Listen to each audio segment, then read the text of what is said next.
let you get your notes. Maybe they're on the way. Yeah. Oh, okay. I want to take a...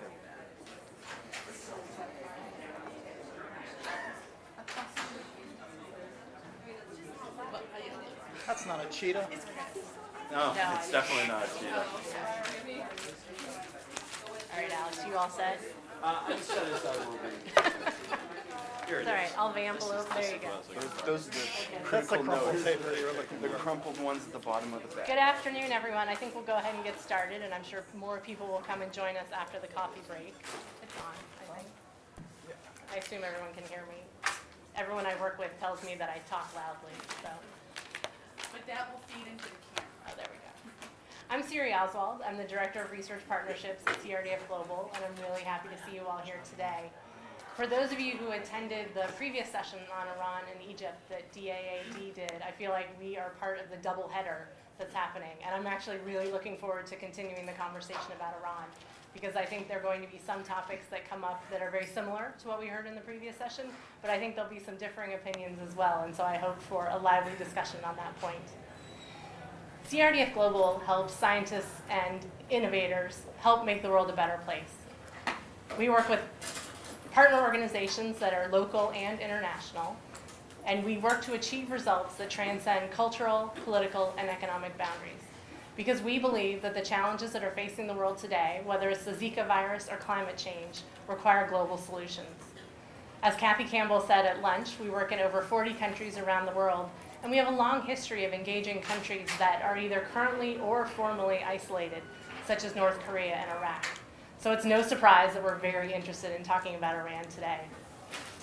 Since the nuclear agreement was signed last year, we've seen an evolution, yet no less complex, of a relationship between US and Iran. But we believe that this is opening the doors for possibilities for greater scientific collaboration, and I'm looking forward to the opportunity to discuss that today. I'd like to welcome my panelists, Rich Stone, Dr. Ali Douraghy, and Dr. Alex Dagan. And I'd also actually like to introduce our rapporteur, Mark Fox, who will be taking notes for us, and I appreciate your willingness to keep up with us in that effort. The way this panel is going to work is it's actually going to be a dialogue. So I'll be asking a series of questions, and we'll be having hopefully a lively discussion, and then we'll open it up to the audience for questions and answers. Having sat in the back of the room for a few of the presentations, I know it can be a little bit hard to see us at the table, so if you are needing to stand up to take a look, feel free to do so. And I'd like to remind everyone that you are welcome to tweet. We encourage you to do so. You all have the appropriate hashtags and notes in your program, so we encourage you to do that. So I'd like to start with Alex Dagan, who is the founder of Conservation X Lab. I would refer to him as a Renaissance man, but I think AAAS probably put it better when they named him the 40 at 40 Fellow, representing those AAAS fellows who have had really the most sustained impact on the contributions that science can make to society. Alex is an innovator. He is a staunch advocate of including science initiatives into government work, as evidenced by the creation of the PEER program and the development lab at USAID under his leadership as chief scientist. Alex, you've had a long experience in doing international science diplomacy with a variety of countries, and I'd like you to talk a little bit about that experience, but particularly how that might have informed the science diplomacy with Iran. Yeah, I make sure that the mic is on. I think there's a couple of things that really stood out. One was actually Arab-Israeli cooperation, particularly over water in the Middle East and using science because water was such a critical piece. The second was a redirection effort with weapons scientists under the Coalition Provisional Authority. The third was actually working on science diplomacy with Iran at the beginning of this administration, and then building a national park in Afghanistan. One of which was actually trying to build a 4-country peace park.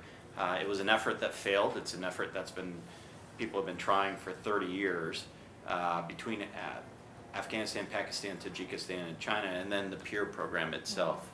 And I think the things. That's kind of the background. I would say, and then there was also the Cairo initiative where I got to meet Ali, which was pretty fantastic. Which, if people remember, it was immediately before President Obama before the Iranian elections. It was almost about a week before that. And one of the things, the people in Iran, the government of Iran did not realize the effects, I think, of that speech, because they had invited 400 members of the international press to come to Iran to cover the election. They had no idea of what was going to happen. And I really do believe the Cairo Initiative was that trigger. And part of that initiative was around science and technology for engagement. And in fact, I helped write some of that language out there. But it was really a promise of a new relationship. I had a conversation earlier with some colleagues here at the conference, and I think one of the things that science, if I think about the rules across all these places for science diplomacy, it has been, can we ensure that the benefits go both ways? Can we actually ensure that science diplomacy is depoliticized, even though it allows for a framework on which official relationships can rest? Can we bring in these values that we have in science that are actually deeply respected by Americans? Meritocracy, search for evidence, search for truth. But I think that there's one thing that really allows us to connect, which is just sheer optimism. And this is a conversation I had just over lunch, was there's an optimism in science that people find really attractive. And for the Iranians, and in all these other cases, right, if you are thinking about diplomatic challenges, you're thinking about development challenges, you have to be an optimist to end hunger. You have to be an optimist to see an end to the Arab-Israeli conflict. You have to be an optimist to think that you can connect China, Afghanistan, Pakistan, and Tajikistan, and it is science that allows that to happen. Thank you. I actually just had a conversation with someone last night about how I'm an enduring optimist, and now I think I understand why.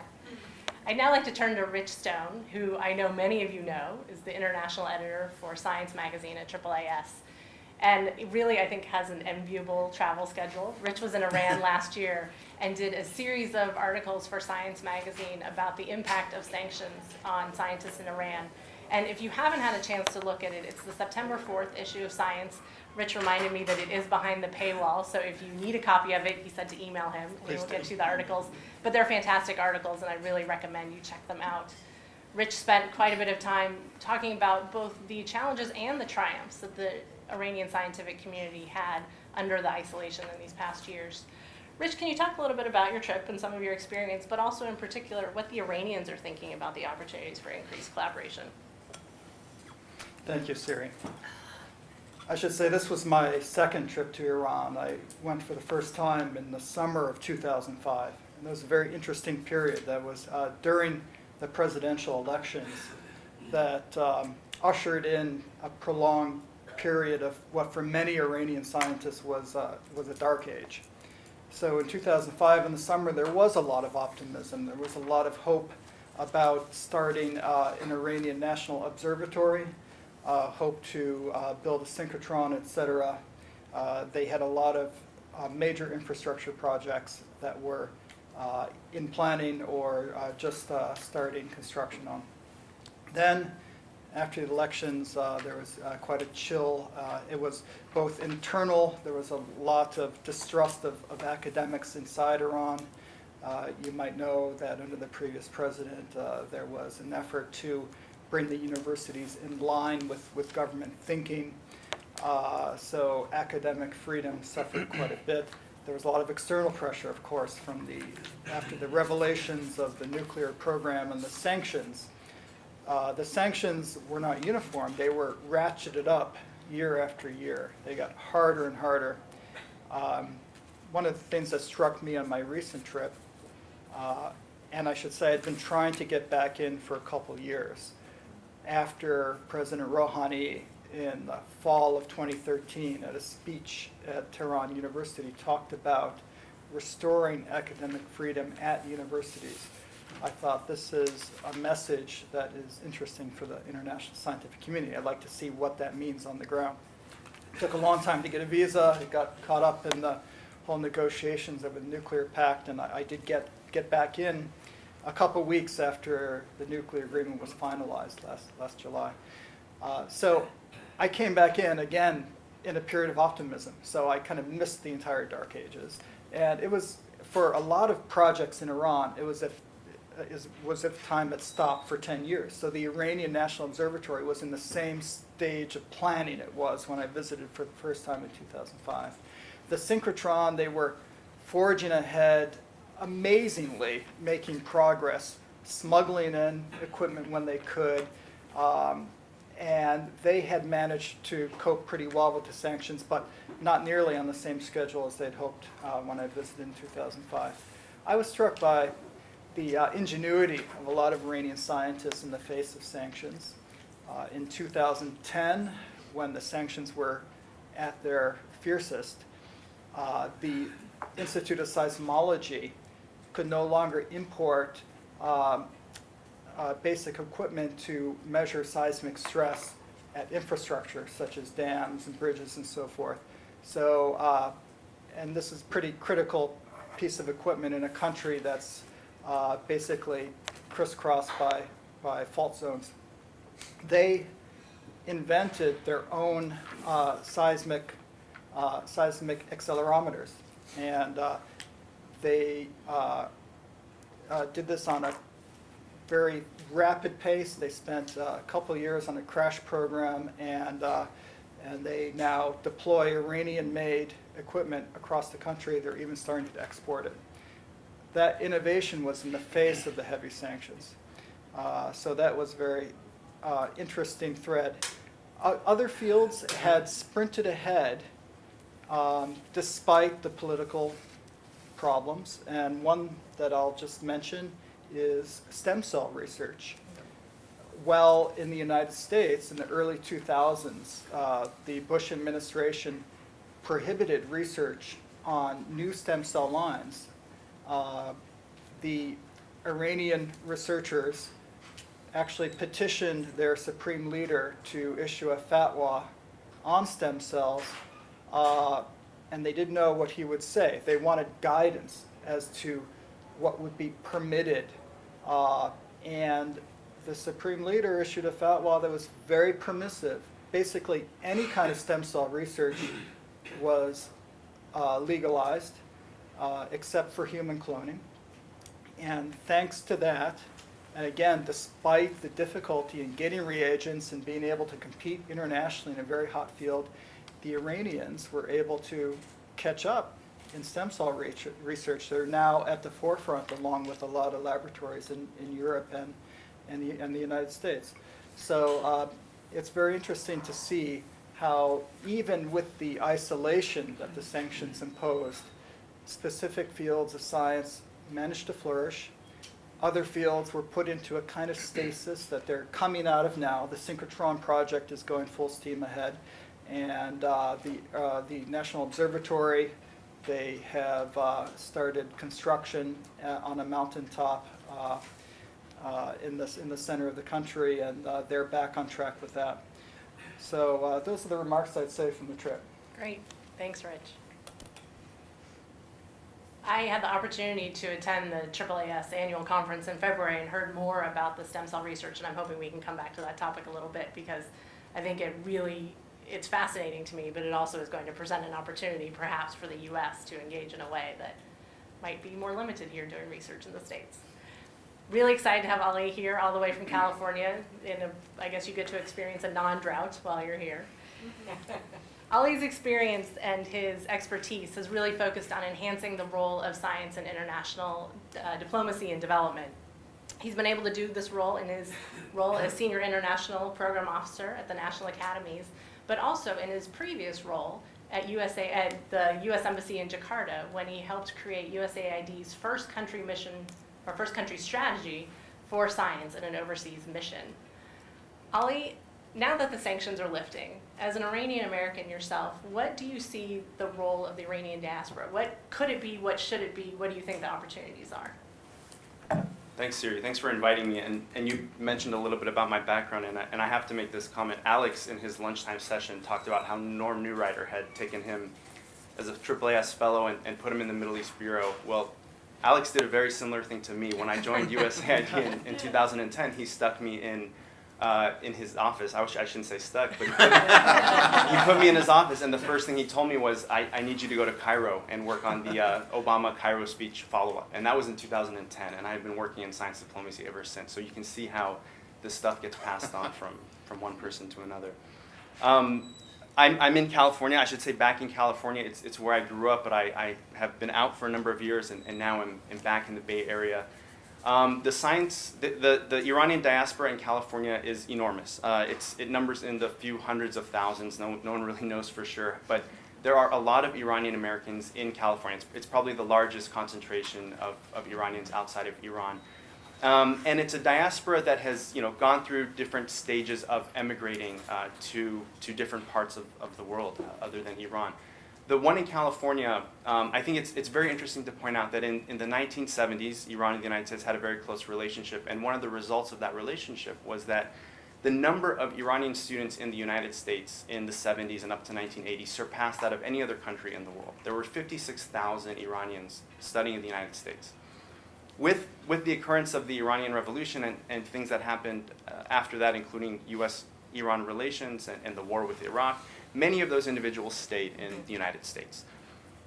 A lot of those individuals were in scientific fields and continue to work in those fields. But that was not the end of emigration to the United States by Iranians. And you've seen, it may have died down in the 1980s and into the 90s, but in the last decade or so, there have been a lot of Iranians coming to the United States that come specifically to study in our higher education system. And they come specifically for STEM career. So there's the NSF indicators that NSF likes to put out every few years that are very helpful at capturing some of this information. And if you look at the stats they have on Iranians specifically that come to the United States, you'll see that of the 10,000 or so that are now in the United States, so from 56,000 it died down, now we're back up to about 10,000.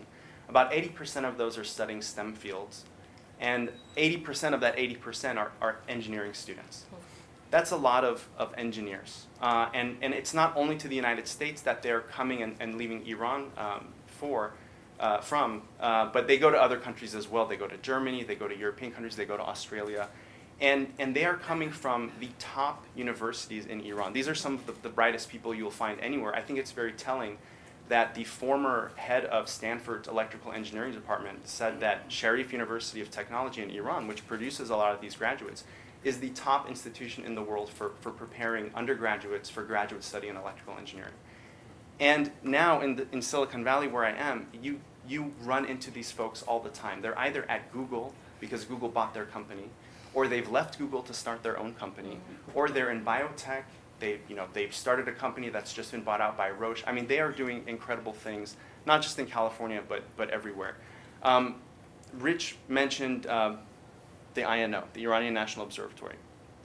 There's an effort by Iranian American diaspora to support the INO in Iran. So Iranian Americans have established a nonprofit 501c3 in the United States called Biruni Incorporated.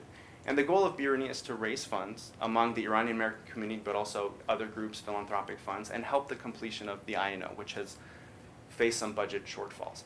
I think this is one of the first such programs or projects that we're seeing coming out of the Iranian American diaspora community. So in addition to the many scientists and engineers that the community has, I think there's now more of an awareness and a willingness and an engagement in terms of engaging with the country of their origin through these types of efforts. And there are certainly others to mention as well. Thank you so much. I really like that when given a chance to just start out, all three of you started on very optimistic notes. So I hate to be the one to shift us so quickly, but I'd actually like to ask all three of you, what do you think the challenges are right now to collaboration between the U.S. and Iran? Well, one of the first things you mentioned, Siri, was the lifting of sanctions. Mm-hmm. And I think it's important to take a closer look at what that means, because the JCPOA, and the first thing that anybody that you talk to about sanctions, the first thing they'll say is, I'm not a sanctions expert. So I'm going to say the same thing, I'm not a sanctions expert. But the JCPOA, the Joint Comprehensive Plan of Action, which is the nuclear agreement, lifts nuclear-related sanctions on Iran. The primary U.S. sanctions remain in place.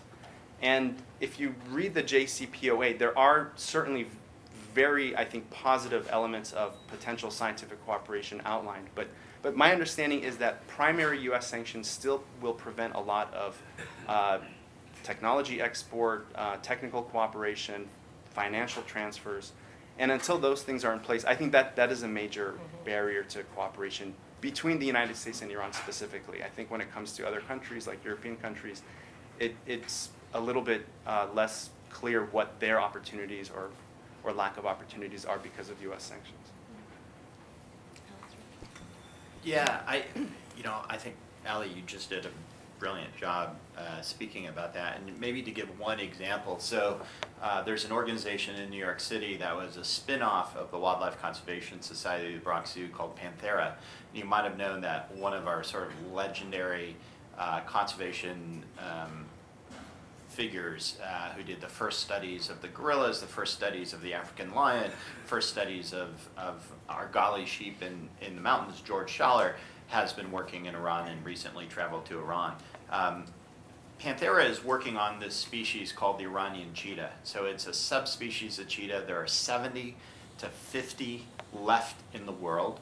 It used to be much more broadly distributed all the way over to India at one point. It's now really Iran and potentially a small part of Afghanistan that has members of this species.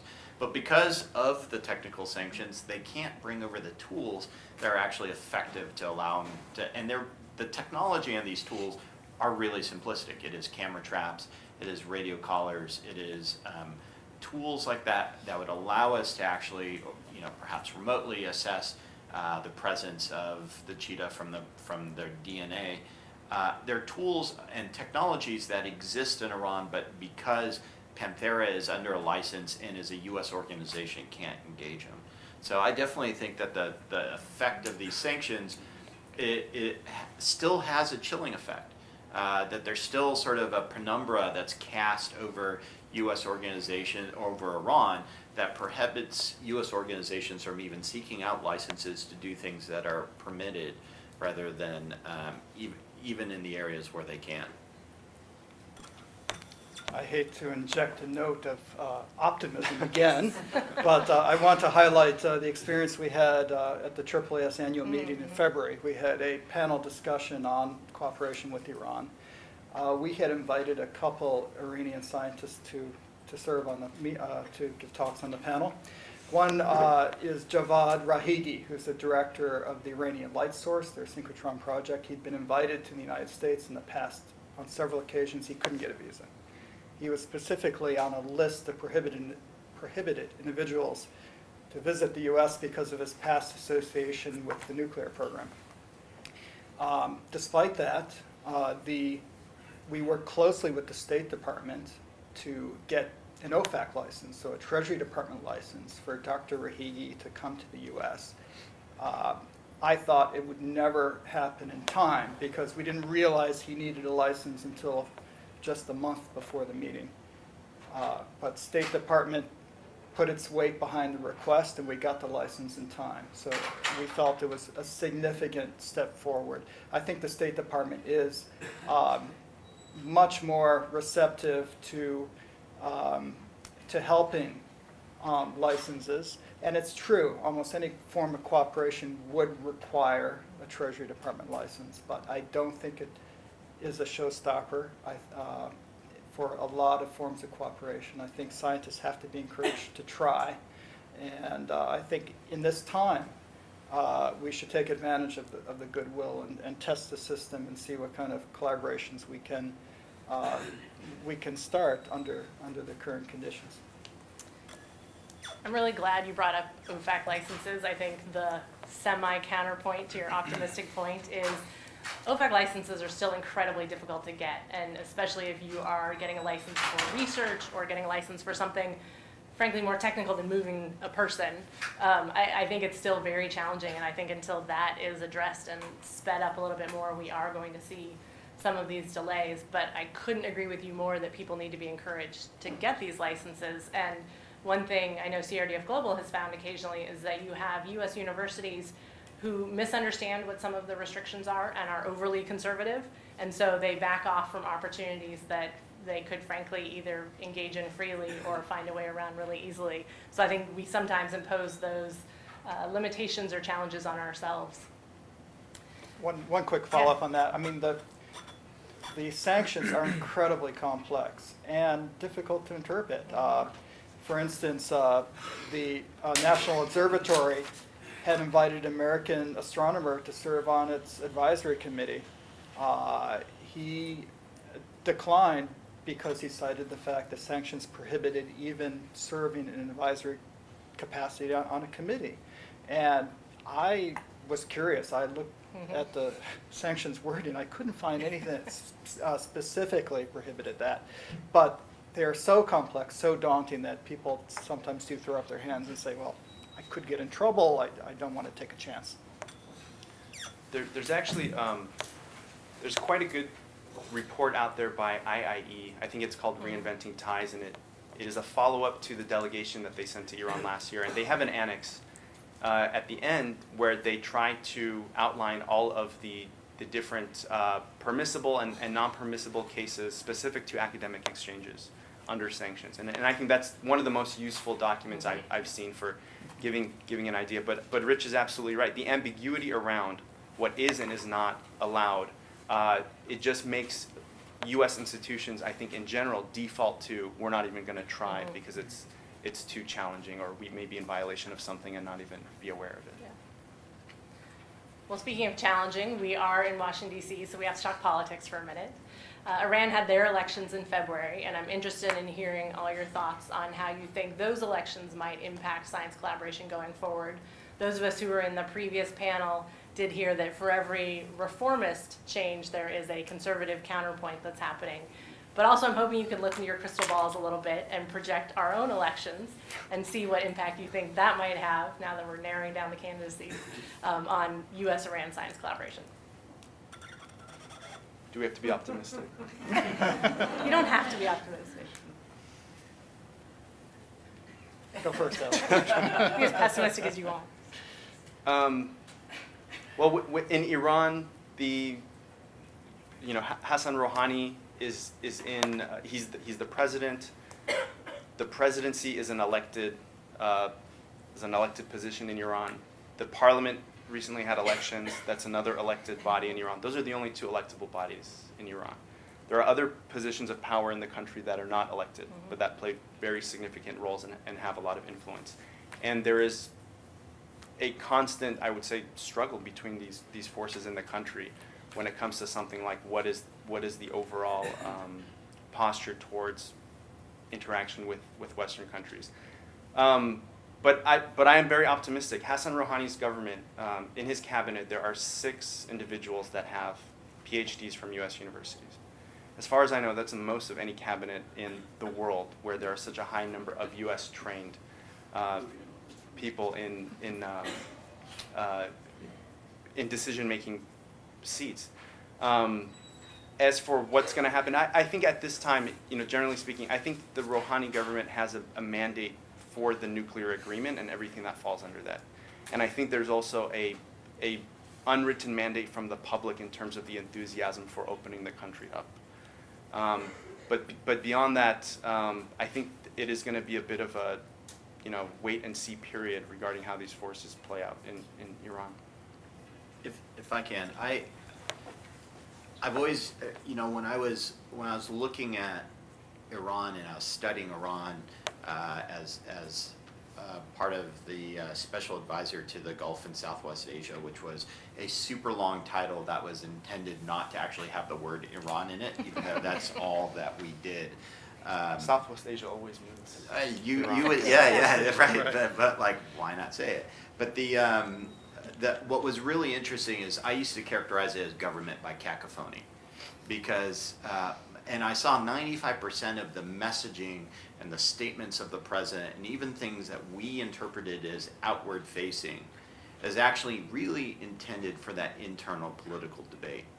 And that anytime, one part of the government, there is these shifting power centers, there are unelected officials, but even some of the unelected officials, even the Supreme Leader himself, is unsure of his own tenure. And in fact, Khamenei, the current Supreme Leader, actually does not have the credentials that Khomeini actually had, and it still plays this balancing role between the reformers and the conservatives. You see this, that Rouhani has taken an enormous risk with the nuclear negotiations and with what he's pushing for Iran. And we saw what happened to the leaders in the Green Revolution previously. The challenges are whether he'll be successful. He just called 2 or 3 days ago for free press in Iran, which is fairly extraordinary to actually see, of where we will end up. Because if you think about it, the conservatives, the reactionary forces benefit from a conflict with the West. They benefit because of corruption, because they control the trade due to the sanctions. They do not want to see these attempts at diplomacy, including science diplomacy, succeeding. On the other side, you have Rouhani, by making himself the leader of these types of efforts, he has to deliver for the American people on those benefits. And one of those benefits, and one of the ways to demonstrate that is through the diplomacy, is through the exchanges, is through the broader engagement. And there really is no other country that I think the Iranians would want to engage with more than the U.S. And at least when I was working on these issues, the number one country that we were publishing with was the United States. The foreign policy advisor to the Supreme Leader was publishing in major peer-reviewed medical journals at the time he was advising the Supreme Leader. Supreme Leader himself used Macs, right? I mean, it's the desire for science, technology, and innovation is extraordinary. And one of the things that is unusual is both the revolution and the sanctions actually supported the development of science and technology in the country. The revolution supported broad-based university education for a much greater percentage of the people. The sanctions actually required that sense of independence in coming up with the solutions that Rich just mentioned. That I thought was brilliant, and which is very different than what we see in other parts of the Middle East, or some parts of the Middle East, or particularly the Gulf, where it is more sort of delivery of technology without the delivery of the endemic ability to contribute to that dialogue.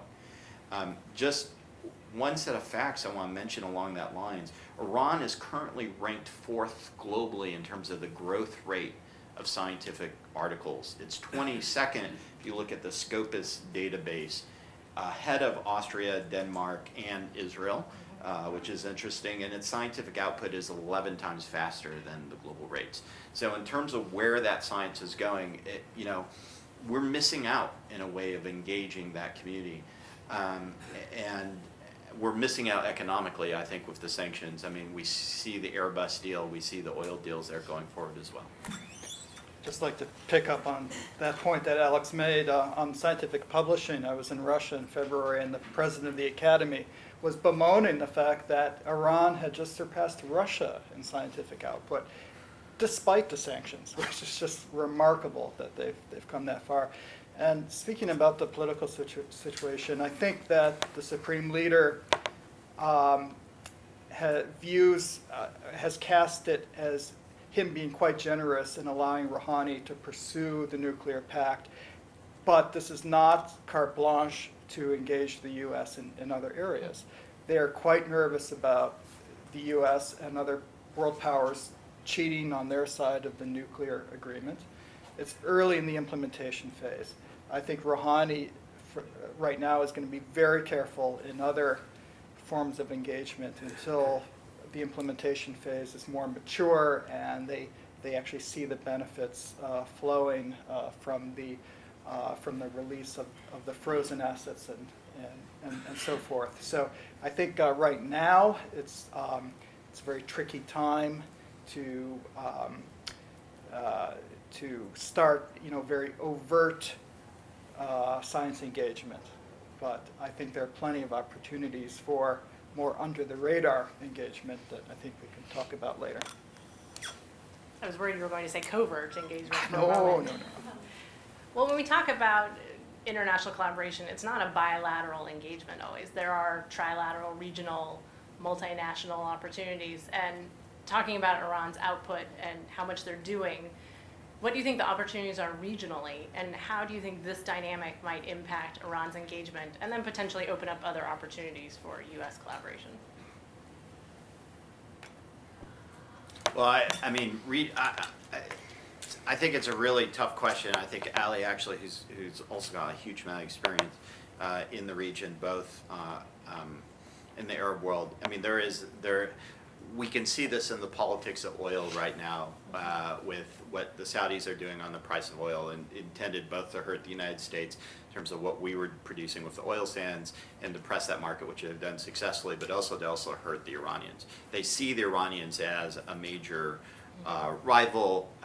They are in proxy wars in Syria, in Yemen.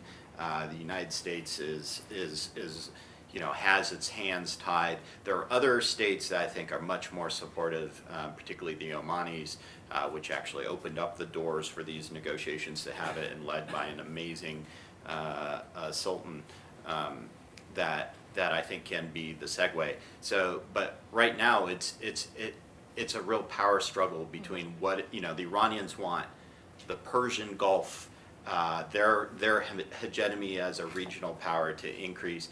The Saudis want the Arabian Gulf represented in terms of, and they want the Iranians to go away. And science may be the way actually that we allow for some of this collaboration to happen if it's permitted, right? And I've always said that science diplomacy happens best not where we have great relationships, right, but where those relationships are the worst. So maybe it could be a really powerful tool. Well, regionally, I think what's happening in the Arab world in the last few years makes it difficult for Arab countries to engage with anybody, not just the Iranians, but even with U.S.-Arab science and technology cooperation, we've seen challenges in the last few years.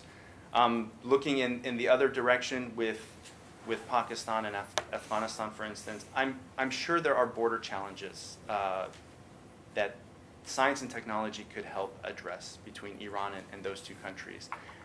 But my gut reaction is that the Iranians are not super interested in multilateral collaborations with those countries. I think they're much more eager to collaborate with the United States and with European countries. After the nuclear agreement, Hassan Rouhani went to Rome. He didn't go to Kabul. He didn't go to Islamabad. So I think their posture for international collaboration is very much oriented towards the West in terms of where there is potential benefit for them.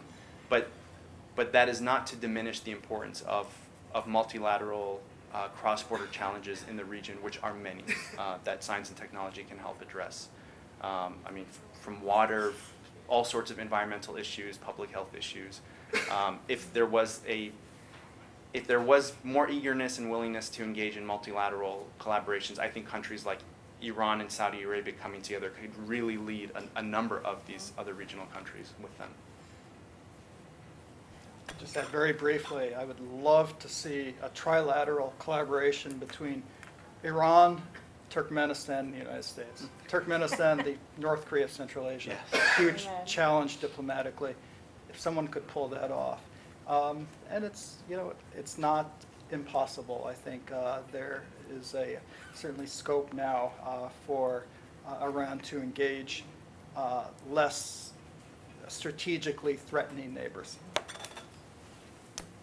Well, and I think that's where science for diplomacy comes in. This is how you get there, is by engaging on less threatening topics with less threatening neighbors. I'd like to go back to Russia for a minute, Rich. I'm really glad you brought that up. We have heard the Vice President of Science and Technology for Iran speak about the growing relationship between Russia and Iran and the value they're placing on that, including the creation of a joint S&T commission.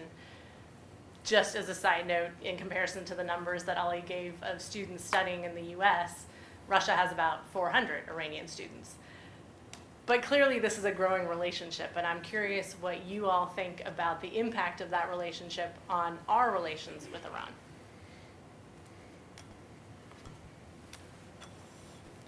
I'll say that the recent uptick in interactions between Iran and Russia is primarily directed toward acquiring military technology. It's the one country where they have the potential to get modern fighter helicopters, for example. The S&T activities are kind of window dressing on these larger military purchases, which they're negotiating with the Russians now.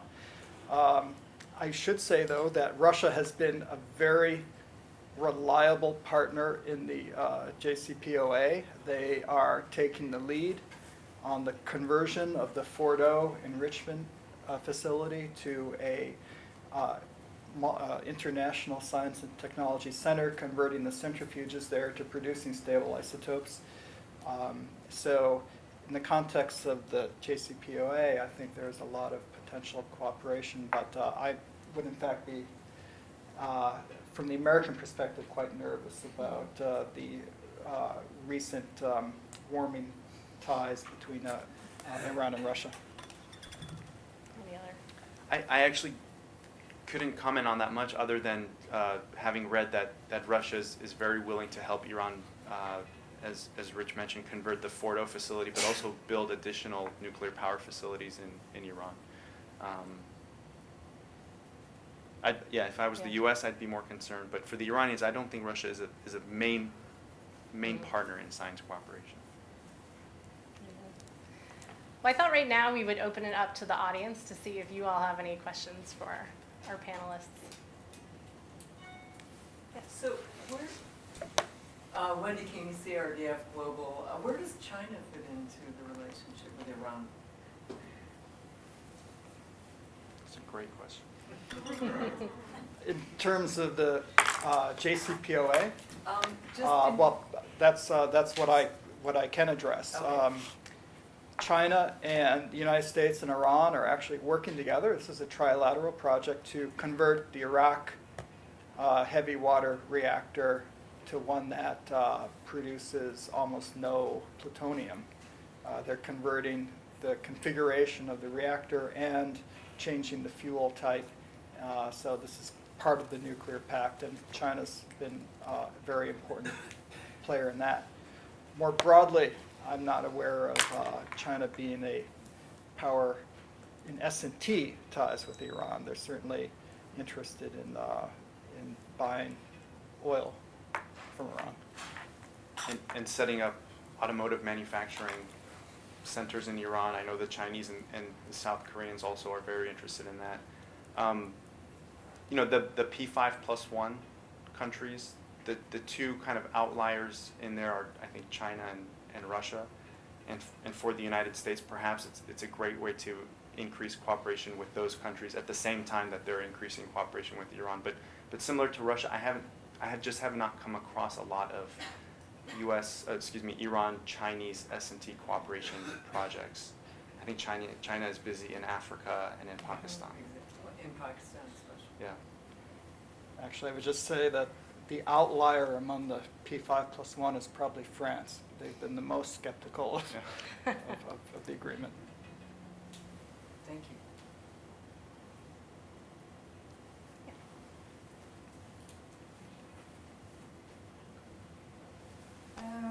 You mentioned about the positive aspect of a student coming from Iran and how they work here and how they are helping with scientific development. How about the other side, about Iran losing those students? And also, what are the consequences? Like, I am from Panthera University, and out of 25 students in environmental science, just 10 of us left in Iran. And they would like to come, but they cannot. So what are those consequences? Sure. Yeah, please. I think it's huge, right? So the United States has no problem giving visas to the top tier University of Tehran, University of Sharif University graduates. It's actually our policy to give them because we want that technical capacity. Not only are they a fantastic university, they're the #1 group of students in the Stanford PhD electrical engineering programs, right? They're a powerful force.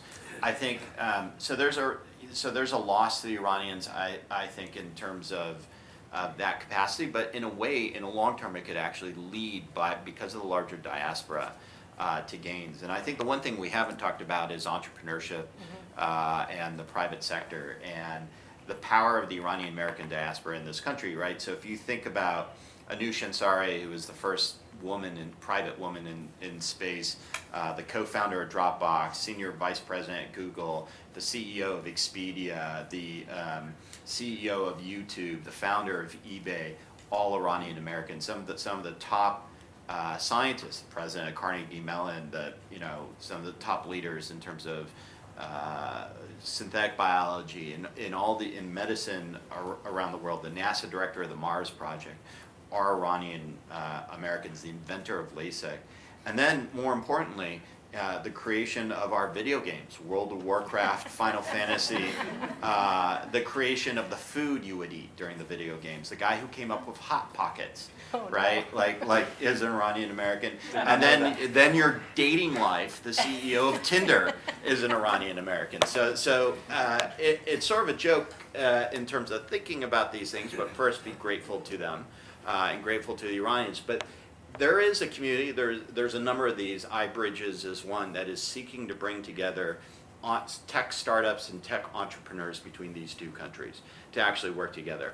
This generation of millennials on both sides are the ones that I think have the most promise to actually disrupt. And I think we're going to see a flood because the nature of communications is no longer bound by national borders. The natures of cooperation and sharing are now global assets that allow us to connect in entirely different ways that I think will bring a change to Iran, because this entire generation, including the grandson of Khomeini who tried to make a run for the Council of Guardians, who see a different path for the Iranians and see them of one of greater engagement.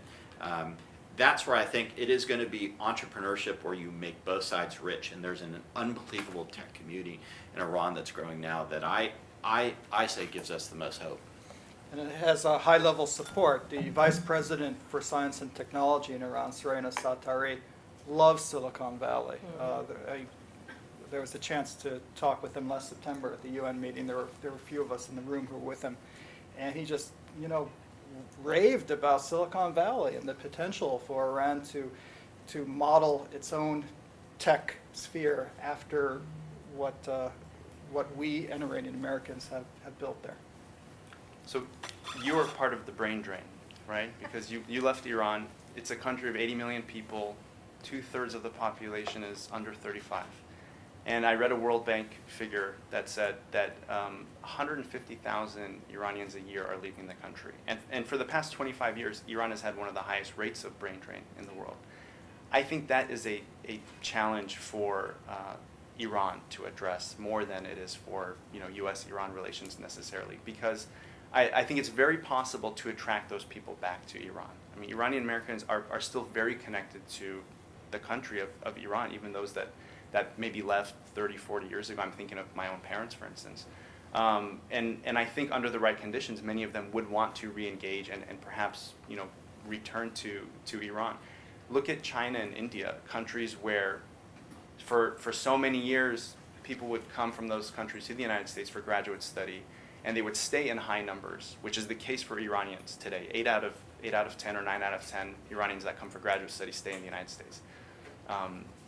China and India are now attracting those individuals back to their countries because they have set up the right ecosystem. They're giving them the types of opportunities that either keep them there in the first place or attract them back. And I think when Iran gets to that point of being able to do that, it will see, I think, a massive influx of people wanting to contribute to that country's development.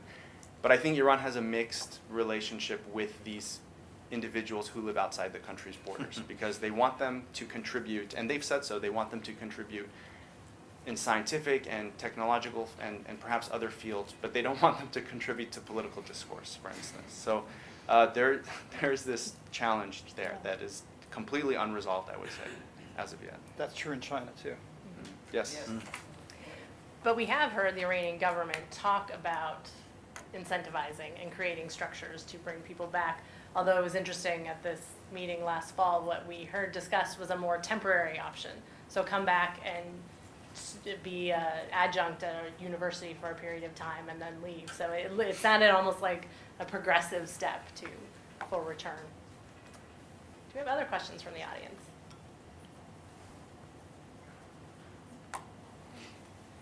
Well, while you're all still thinking, I have one I'd like to actually ask about the role of U.S. NGOs. representing an NGO myself, I'm clearly very interested in what the role is that NGOs can play in advising on some of these critical issues. An example is DOE and some of the nuclear programs that they're developing under the framework of the agreement, and what kind of role would outside guidance or implementation have? Well, I work for a non-governmental organization, the National Academies, and although I'm not going to be speaking for the Academies today, these are more my personal comments in general.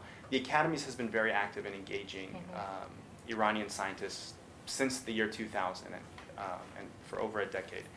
And in the course of that decade, they've held about 17 workshops, some taking place in Iran, some taking place in the United States, some in third countries. They've engaged 500 scientists on important topics such as water resources, foodborne illness, ethics in science and engineering. So as a non-governmental group, I think an organization like the Academies, and there's certainly similar roles for CRDF and other organizations like AAAS, they've kept the conversation going when the two governments did not have official dialogue. And that type of people-to-people exchange, I think, is incredibly important, because when the opportunity comes for more formal exchange, government acknowledged and sanctioned exchange, perhaps funded, those ties that these organizations create over those many years during times when things look bleak are really the game changer and the starting points for things to flourish. So I think it's incredibly important for them to stay active, even under the worst of political circumstances. So one of the battles I fought inside a state, and this is a little bit of inside baseball, was we had a fund called the Iran Democracy Fund, which was set up to promote civil society and discourse in Iran. And I had real battles within the State Department to be able to channel that funding to actually science diplomacy. In fact, I lost that battle.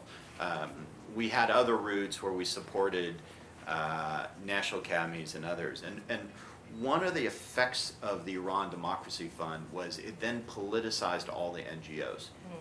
Because the initial thought was the main goal of civil society discourse was intended to be regime change. And to some extent it probably was for some policymakers within the department.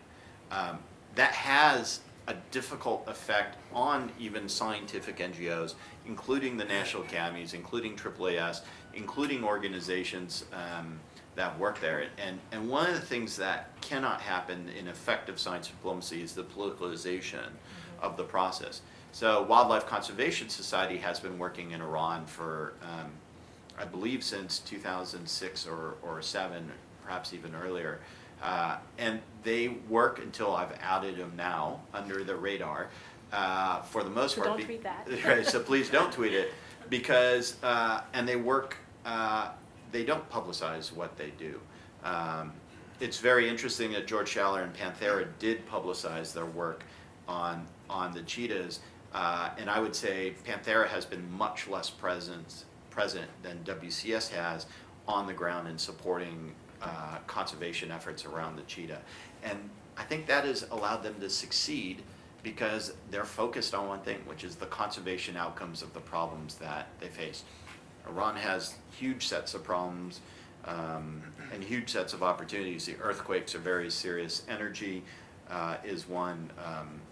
The environment and air pollution and water, the articles that Rich has written about, and some unique cancers, some unique, a huge problem with addiction because of Afghanistan next door, and what that has led to with opium has been actually HIV in the country. And then pathology from things like long-term exposure to chemical weapons, which are all opportunities for actually scientific cooperation and engagement. I'll just add from AAAS perspective. So the problem for these isolated communities of scientists is that they're not mixing with their peers in the West. They're not going to the scientific meetings where collaborations form. Western scientists are not aware of who the talented scientists are in Iran and North Korea and other isolated countries. A role for NGOs like AAAS and the Academy is to bring these people together. If we have the contacts in Iran, for instance, we may know of potentially scientifically interesting projects that the leading experts in that field are just simply not aware of. We did this recently at AAAS with North Korea. We brought together volcanologists to study a very scientifically interesting volcano on the North Korea-China border. It was not a charity project just to simply help North Koreans. There was a lot to be gained from the Western team. So that kind of engagement, I think, is very important. I think there are a lot of opportunities, as Alex mentioned, in Iran that Western scientists could get involved in if they were aware of it. I think NGOs can also help in raising money for these projects, which are may not be suitable for, say, an NSF grant. You may need to go to foundations that specifically support work in off the beaten track countries, such as the Lounsbury Foundation here in Washington, which has supported a lot of science diplomacy efforts in North Korea, Iran, and elsewhere. I think an important piece to underscore with all your comments is also just the messaging behind this and staying on point that you are there to address the problem of the conservation of the cheetah or of HIV/AIDS. And this was addressed in the DAAD presentation earlier, that if your mandate is to engage in science, you don't get into the politics of it. And I think that makes it a little bit cleaner and easier for non-governmental organizations. Yes, go.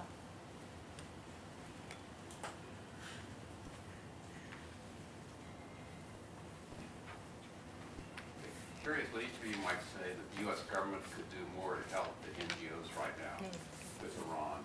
And I think one of you mentioned the fact, I know the Iran desk and the State Department has helped with look-back licenses in a number of cases. Alex referred to the fund of the State Department, which actually was probably counterproductive in the way it was actually structured for science collaboration. In the current environment, what do you think would be the best thing for the U.S. government to do right now that could help with what all of you want to do in terms of engaging scientifically with Iran?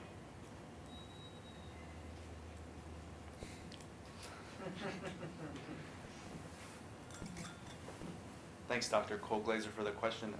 In my estimation, the State Department has already been incredibly helpful over the last decade. I know they've been very supportive of multiple channels of communication with different groups in Iran, and I don't think they've shied away with internally voicing their support for scientific engagement.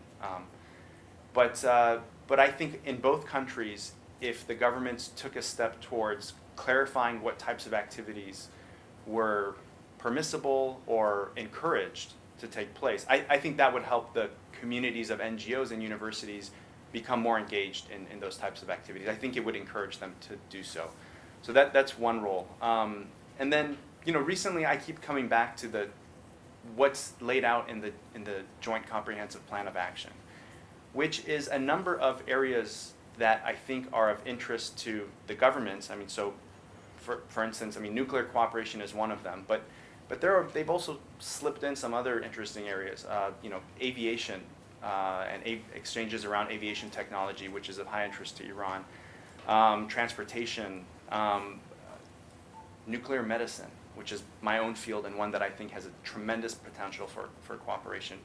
I don't think that the governments should go about that cooperation just by themselves. I think they really can look to the NGO and university community, the national labs in the United States, to engage in those projects, in their design, but also in their implementation. And I hope that that's the direction that things will go in. But I think the lead does have to be taken by an entity such as the Department of State in terms of giving an indication of where do we want to go with this.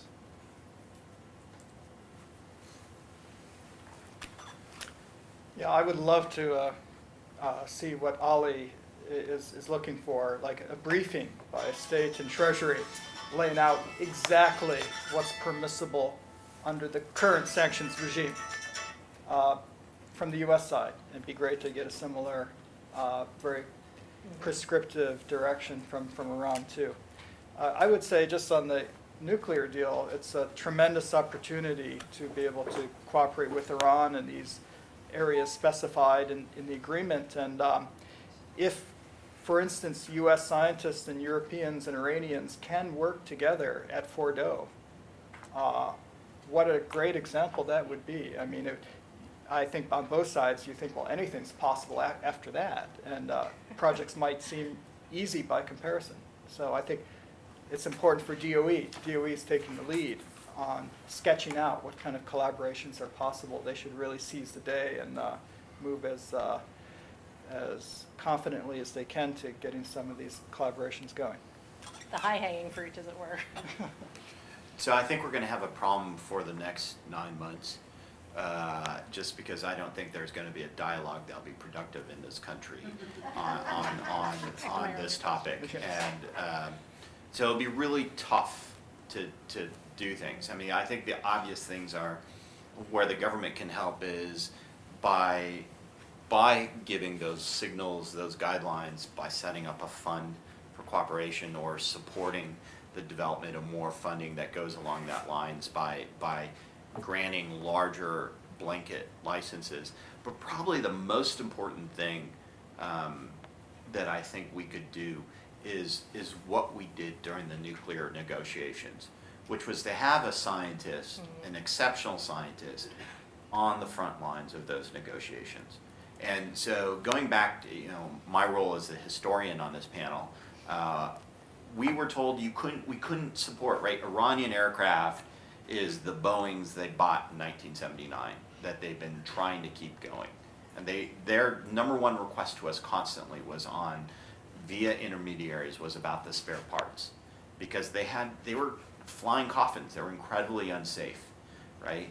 But we could not help that because the argument was those planes would be used for military purposes against the United States. And there was good reason. I mean, the IEDs and a lot of the IED technology that was killing American soldiers in Iraq had its origins in the Revolutionary Guard. And this is the case, this lack of recognition that there's a multitude of Irans and a multitude of players. And inevitably we would be clumsy and actually reinforce the very people we didn't want in those situations. The answer is, I think, the other example was astronomy. So deep desire for astronomy, for observation, and the feeling was, well, you could create a star camp. They could create a star camp that would then provide a guidance system for their missiles. Can't talk about astronomy. Can't talk about a whole host, well, we can't give them nuclear medicine because there is such a fear that anything could be a proliferation risk that it precluded everything in terms of what we're doing. And so having smart scientists engaged at the front lines in every piece of what we are doing on the ground, right, ultimately gives you have a message there, which is it is through greater engagement that we have greater transparency.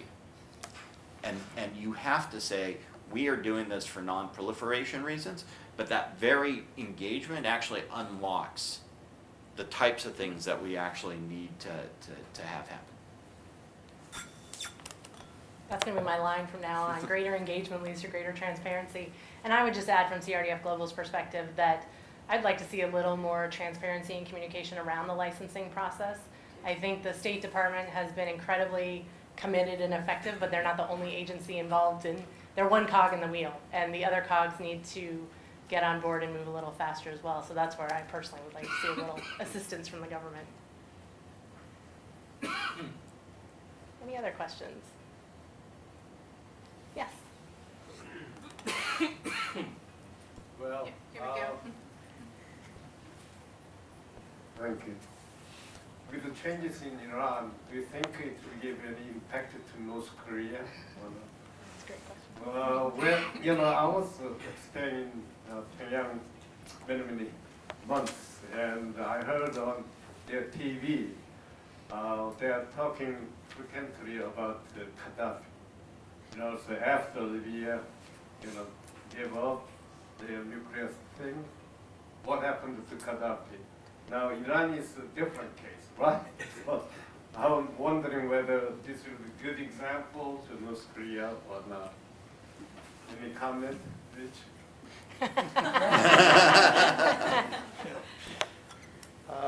It seems at the moment it's only hardened their position to be a nuclear state in North Korea. They point to Gaddafi as, look what happens if you give up your nuclear arms.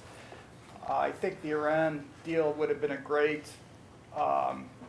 example more than 10 years ago before their nuclear test, when there was much more potential for heading them off that path. No, I don't. Unfortunately, I don't see any kind of room for optimism on North Korea presently. We'll see who the next president is. Can I, one of, maybe there's another example, which is Cuba. And I think Cuba has actually opened up the idea that it is possible to have engagement. And in fact, our diplomats are talking to people in the Iranian government directly at very low levels, but that dialogue is going forward, and that is new. That hasn't gone forward before. Cuba sets a chance to say, well, maybe, what is it now, 37 years of conflict don't have to continue that way, that we can actually have a pathway that's fundamentally different. I think the second one is I see Iran, right, which I hate looping countries as people and personifying countries, but both Iran and North Korea, where perhaps personification is stronger because you have such a singular strong leader, that both these countries, sometimes their activities are really a search for respect and standing.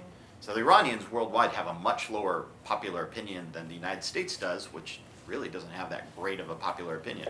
When UK and Australia have their positive opinion of the United States is 65 and 63%. They're our allies, right? The Iranians way down in the 10s and 20s worldwide.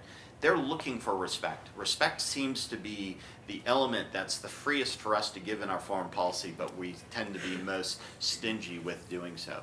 That perhaps through small changes, and science diplomacy is one of them, that we can actually encourage people toward more productive behaviors because there's an opportunity to save face. What is interesting is I don't think of Iranians as an Iranian American as a Middle Eastern society. I think of it as an Asian or Asiatic society. There is an unbelievable complexity of culture that me growing up in America, I am super clumsy at in terms of getting it. And just the cultural dance that to me is much more Asiatic. And with that also comes the incredible, it's not arrogance, but pride that you have as an individual. Someone once described it, former New York Times writer, I think, as Iranians as Texans with 5,000 years of history, right?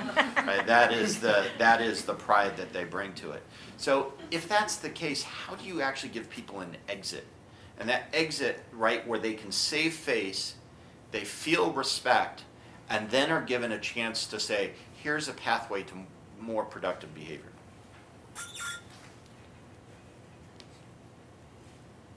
I think that's what I think that's exactly what this administration in the United States did with the nuclear agreement in terms of how they engage with Iran. I think they exactly along the lines of what Alex just laid out. I think that's exactly the approach John Kerry and his team took, and I think it was extremely successful up to date.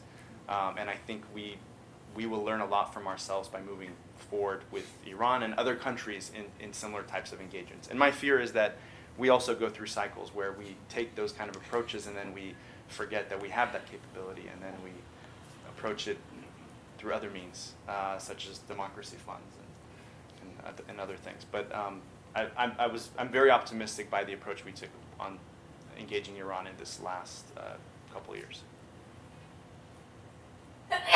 Bless you. Bless you. Bless you. Well, if there aren't any other questions, I'd actually like to invite the three of you to say anything that you wish you had a chance to say, but you weren't asked the question as part of our closing. You may have said I'm going it to all. go first. I think that the way that in both countries the media covers the other country is a huge part of the problem. And I want to commend Rich on his journalism on Iran and Iranian science, and highlighting really a tremendous set of stories that capture the complexity of what's going on in Iran, but also the possibility of where cooperation lies. And I think I would love to see more of that. I think Rich has done an outstanding job doing that. Thanks, Ali. Can you tell the government there to give me another visa so I can go back in, do more reporting? I think I'll just pick up on what Alex had mentioned earlier about areas of collaboration that are safe.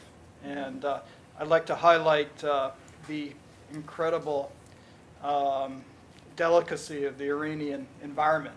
It's a desert environment. They are going through a prolonged drought in the center of the country, 5-year-long drought. It's quite awful. A lake in northwestern Iran, Lake Urmia, is disappearing. It's past 20 years, it's lost about 80% of its volume. These sorts of problems, environmental problems, are really amenable to international cooperation. They're not threatening. We're not going to transfer technology that ends up with the Revolutionary Guard if we're helping them solve water issues for the most part.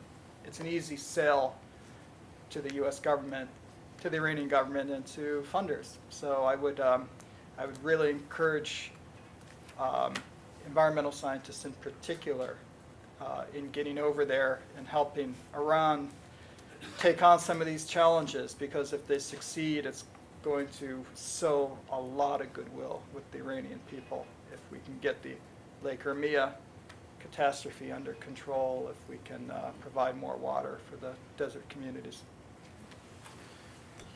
Yeah, having set up the first national park in Afghanistan, I would love a chance to actually take conservation expertise to Iran and share and learn from them as well.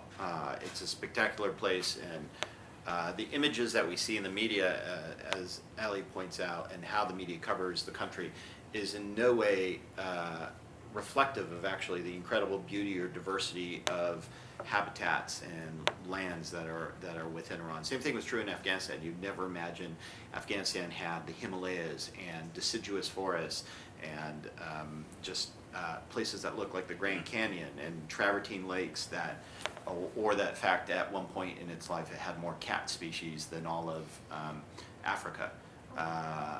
Iran used to have lions, used to be on the original flag. I guess the closing comment I have is really back to something I said earlier. It seems for too long, and Secretary Kerry was a person who, this was an incredible victory for him in his role as Secretary of State. It seems for too long that we have our systems and our foreign policy reinforce the very people we did not want in control. The very fact of being confrontational actually reinforced the Revolutionary Guard. It reinforced the hardliners. It reinforced the individuals that were benefiting from the corruption and the conflict.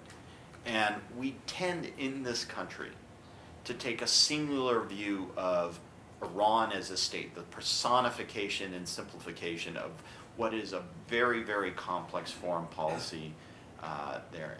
And we just can't do that. And I'm worried going into this election that the incentives will be to do that times 10 or times 100. And it's how can we make sure our policies are aligned with the support of a larger community that actually incentivizes, again, the productive behavior, that incentivizes the outcomes we want to ultimately see. In 2009, we had an opportunity for the Green Revolution. We had an election that was stolen. There's a lot of evidence that's in the open source about this. We had an opportunity for change. I still think we have an opportunity for change that doesn't have to be through regime change, but through change driven by the people itself, driven by entrepreneurs, driven by scientists, driven by others. And we've got to be smarter about how we do that. and because otherwise we'll continue on with a conflict that endures. I think much like how all the greatest scientific breakthroughs have come from past successes and failures that are either directly or tangentially related to what the breakthrough was, I think science diplomacy is the same thing, and I think particularly with Iran, it's going to be building on what we've learned from other countries and building on what we've learned with Iran, and I couldn't agree more that I hope our memory is longer going forward than shorter, but it will prove to be seen. I want to thank you all very much for coming today. I'd like to thank Caitlin Jenner from AAAS and Brenna Hill from CRDF Global for helping organize the panel, and I would really like to thank my panelists. As you've seen today, they have a very deep and diverse history, experience, and expertise with Iran, and I think we really all benefited from it today, and I know there'll be some time afterwards for you to talk with them directly. So thank you very much. Thank you. And thanks to Siri and CRDF as well.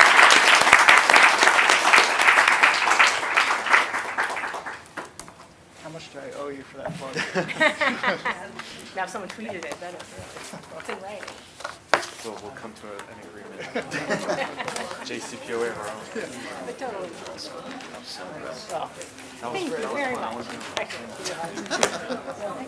for your Thanks for all your Nice help. to meet you. Nice to meet you too. Hi. Talking about Iran and the media, I work with a group of journalists back in Iran to have a political division. Wow.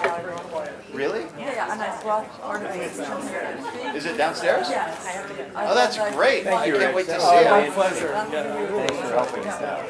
And also, I was Good job, doing an Siri. associate You did. I read Conservation I work Studies. with the Academies. Yes.